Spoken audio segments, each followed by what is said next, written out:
నగర ప్రజలకి విశాఖ ప్రాంత ప్రజలందరికీ కూడా ఇది ఇవాళ ఒక పండగ అని చెప్పేసి మీరు చెప్పుకోవచ్చు. రాష్ట్రంలోనే దేశంలోనే అత్యధికమైనటువంటి పెట్టుబడి అయినప్పటికీ కూడా మేము గర్వంగా చెప్పుకోవడానికి అవకాశం ఉన్నటువంటి దీంట్లో ఏదైతే నేను ఉదాహరణ చెప్తాను. ఏ పొల్యూషన్ ఉంటదండి, పరిశ్రమలు వచ్చాక కొద్దో గొప్ప పొల్యూషన్ ఉంటది, కొద్దో గొప్ప వాటర్ కన్జంప్షన్ ఉంటది, లేకపోతే కొద్దో గొప్ప ప్రజలు ఇబ్బందులు పడాల్సి ఉంటది. లేకపోతే ఇవన్నీ కూడా ప్రజలు పొందే సౌకర్యాలు, ప్రజలు పొందే ఆర్థిక లబ్ధి వీటి దగ్గర ఎంతవరకు ఉన్నదని ఆలోచించాలి.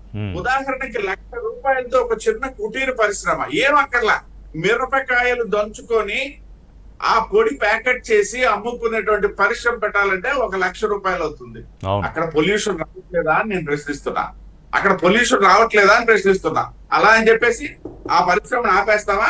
ఆ పరిశ్రమ లేకపోతే మిరప కారం రాదు కదా, కారం రాకపోతే మనం తిండి తినడానికి ఇదే మీరు కోడిగుడ్డు మంత్రాడు అంటారు. నేనైతే ఆ పదం వాడదలుచుకోవాలా. ఇదే అజ్ఞానమైనటువంటి మంత్రి అన్నని కూడా నేను మాట్లాడను. అల్ప జ్ఞానంతో ఉన్నటువంటి మంత్రి అనే మాట్లాడాను. ఎందుకంటే చిన్న వయసులోనే మంత్రి అయ్యాడు కాబట్టి అంతకంటే ఎక్కువ జ్ఞానం ఉంటదని చెప్పేసి నేను అనుకోను. అలా అని చెప్పేసి జ్ఞానానికి మళ్ళీ వయసుతో సంబంధం లేదు. 10 ఏళ్ల కుర్రాడు సృష్టించినటువంటి ఎన్నో మిరాకిల్స్ ఉన్నటువంటి ఒక చిన్న ఇంటరప్షన్ తిరుపతిరావు గారు, అంటే చిన్న క్లారిటీ కూడా ఇద్దాం. అంటే పొల్యూషన్ అంటే నేను కూడా ఒకసారి డౌట్ చెక్ చేశా.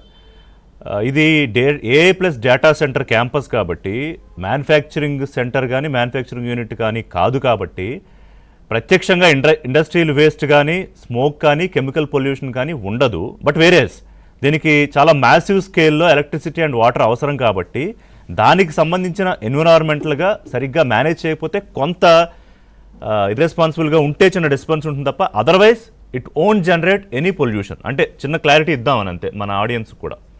Please continue. ఖచ్చితంగా నేను రాబోయేది కూడా అదే చెప్తున్నాను ఋషి గారు.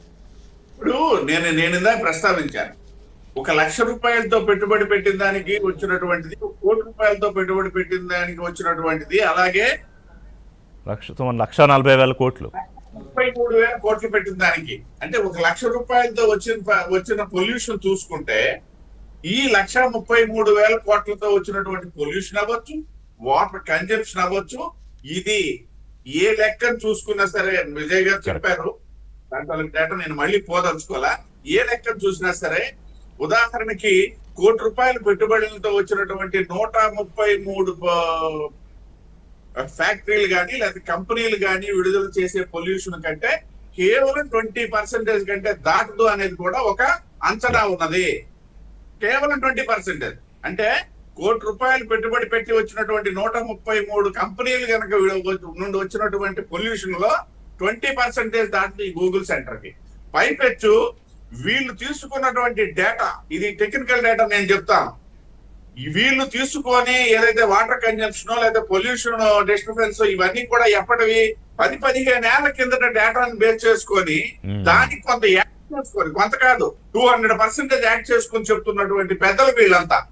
ఇవాళ వచ్చినటువంటి టెక్నాలజీ డెవలప్మెంట్, పొల్యూషన్ కంట్రోల్ కి తీసుకుంటున్నటువంటి చర్యల నేపథ్యంలో ఆనాటి డేటాలు ఈవేళ చెల్లుబాటు అవ్వవు.